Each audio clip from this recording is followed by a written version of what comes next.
ക്രൂശിങ്കിലേക്ക് നോക്കുക എന്ന ധ്യാന പരമ്പരയിൽ ഇന്നത്തെ ധ്യാനം റോമാലേഖനം 8-ാം അധ്യായം 11-ാം വാക്യം.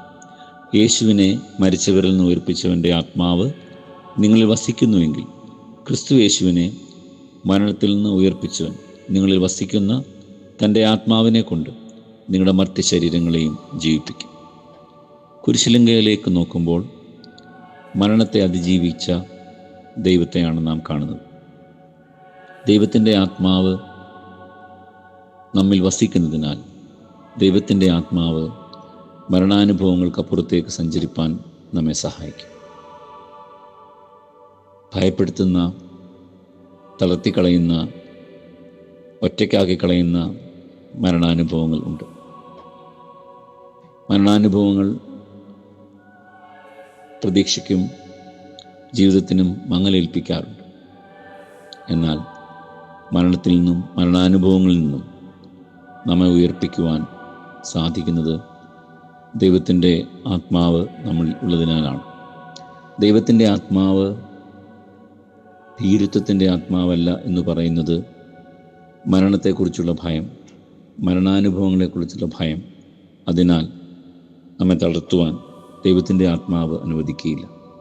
ദൈവത്തിൻ്റെ ആത്മാവ് അസ്ഥിമേൽ വന്നപ്പോൾ അവയ്ക്ക് മജ്ജയും മാംസവും പിടിക്കുകയും അവയുടെ മേൽ ആത്മാവ് വീണ്ടും പ്രവർത്തിച്ചപ്പോൾ അവ ജീവനുള്ള സൈന്യമായി മാറുകയും ചെയ്യുന്നു. അസ്ഥിയെ സൈന്യമാക്കുവാൻ കഴിയുന്ന കർത്താവ് ആണ് കുരിശിൽ നമുക്ക് മാതൃക.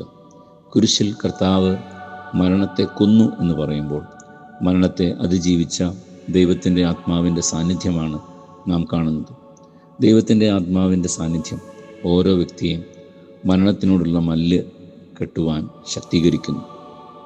ചിലപ്പോഴെങ്കിലും പ്രിയപ്പെട്ടവരുടെ മരണാനുഭവങ്ങളും നമ്മുടെ ജീവിതത്തിലെ മരണാനുഭവങ്ങളും ഒക്കെ ജീവിക്കാനുള്ള ഉത്സാഹം തന്നെ കളയുന്നതാവാം.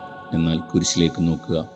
ആ കുരിശിൽ മരണത്തെ അനുഭവിച്ച് മരണത്തെ അതിജീവിച്ച കർത്താവ്, തൻ്റെ പരിശുദ്ധാത്മാവിൻ്റെ സാന്നിധ്യത്താൽ മരണത്തെ അനുഭവിച്ച് അതിനെ അതിജീവിച്ച കർത്താവ് ഓരോ വിശ്വാസിക്കും ബലവും ധൈര്യവും നൽകും. മരണം പോലെയുള്ള ജീവിതാനുഭവങ്ങളുടെ മധ്യത്തിൽ ഉയർത്തെഴുന്നേൽപ്പിൻ്റെ പ്രത്യാശയാണ് ആത്മാവിൻ്റെ സാന്നിധ്യം. ദൈവത്തിൻ്റെ പരിശുദ്ധാത്മാവ് നമ്മിൽ ആവസിച്ച് പരിവർത്തിച്ച് ബലപ്പെടുത്തി പുതുക്കി നമ്മെ വഴി നടത്തുന്നത് ക്രൂശിലെ കാഴ്ചയാണ്. ക്രൂശിങ്കിലേക്ക് നോക്കുമ്പോൾ ഉയർത്തെഴുന്നേൽക്കുന്ന കർത്താവിൻ്റെ സാന്നിധ്യം നാം അനുഭവിക്കുകയും മരണാനുഭവം ആത്യന്തികമല്ല എന്ന് പഠിപ്പിക്കുന്ന ആത്മാവിൻ്റെ ആവാസം നമ്മിൽ നിറയുകയും ചെയ്യും. ആമേൻ.